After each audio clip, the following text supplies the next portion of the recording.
ကျွန်တော်မြန်မာနိုင်ငံဈေးကွက်တွေကိုစိတ်ဝင်စားဖို့ကောင်းတဲ့ဖုန်းလေးတစ်လုံးအသစ်ဝင်လာ10 သိန်းအောင်ဈေးတန်း official global ဖုန်းတွေထဲမှာဒီ Tecno Spark 40 Pro ကတော်တော်စွာမဲ့အနေထားရှိတယ်။ဘာလို့လဲဆိုတော့နံပါတ်1ပေါ့တယ်ပါတယ်။ဘယ်လောက်ပါလဲဆိုရင်ဒီကောင် thickness က 6.9mm ပဲရှိတယ်ဗျာ။ညာတော့ဒီဈေးဝန်းကျင်ကဖုန်းတွေဆိုရင် 8mm ဝန်းကျင်ထူရှိတယ်။ဆိုတော့ဒီကောင်လေးကတော်တော်ကိုပါတယ်လို့ပြောရမယ်ပေါ့နော်။အဲ့လိုပဲ weight ကလည်း180 gram ဆိုတော့ကျွန်တော်တို့ပေါ့ပါဖုန်းကိုရှားကင်နေတဲ့သူတွေအတွက်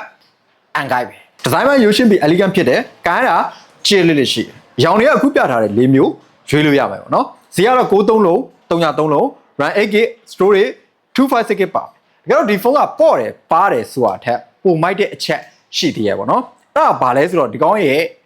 display quality ပါ 1.5K resolution ရတယ်144 ultra bright AMOLED display ကိုသုံးပေးထားတယ် display quality ကလည်း E ဖက်ဖက်နဲ့ကြည်တယ်တောက်တယ်အတော်တဲ့ဂျမ်ဘရန်ခန္ဓာကိုအပေါ်ကနေ Gorilla Glass 7 ရအုပ်ပေးထားတယ် AMOLED display ဆိုတော့ under display fingerprint sensor ပါသုံးလို့ရတဲ့အာသာချက်ရှိတယ်ဆိုတော့ဒီနေရာမှာလည်းသူဈေးဝန်းကြီးอ่ะပေါ့နော်တခြားဖုန်းတွေတဲ့ဒီကောင်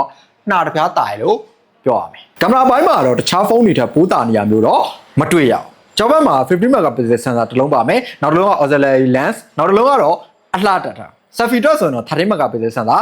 တစ်လုံးပါမယ်ဘက်ထရီတော့စိတ်မပူနဲ့900 mAh ဘက်ထရီကိုထည့်ပေးထားအောင်လို့ကျွန်တော် AI ကြောင်းသုံးနိုင်မယ်အားပြောင်းသိဖို့ဒါ45 watt super charging ကို support လုပ်ထားတာမလို့ကျွန်တော်အချိန်အများကြီးပေးရမလို့ဘူးတနားရီလောက်ပေးုံနဲ့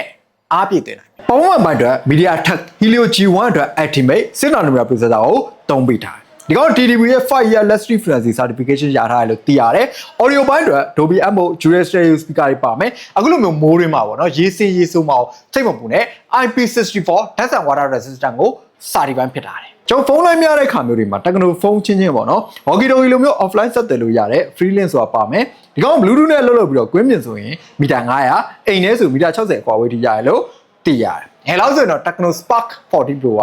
ဘယ်လိုဖုန်းမျိုးလဲဆိုတာတော့အများသိတာကြမယ်နေပါတယ်တကယ်လို့တခြားသိချင်တာရှိသေးရဲ့ဆိုရင်လည်းပေါ့နော် comment မှာမေးလိုက်ပါကျွန်တော်ပြန်ပြပါမယ်ကျွန်တော်တော့တော်တယ်မှာဟုတ်ကဲ့ဒီလောက်ပါပဲ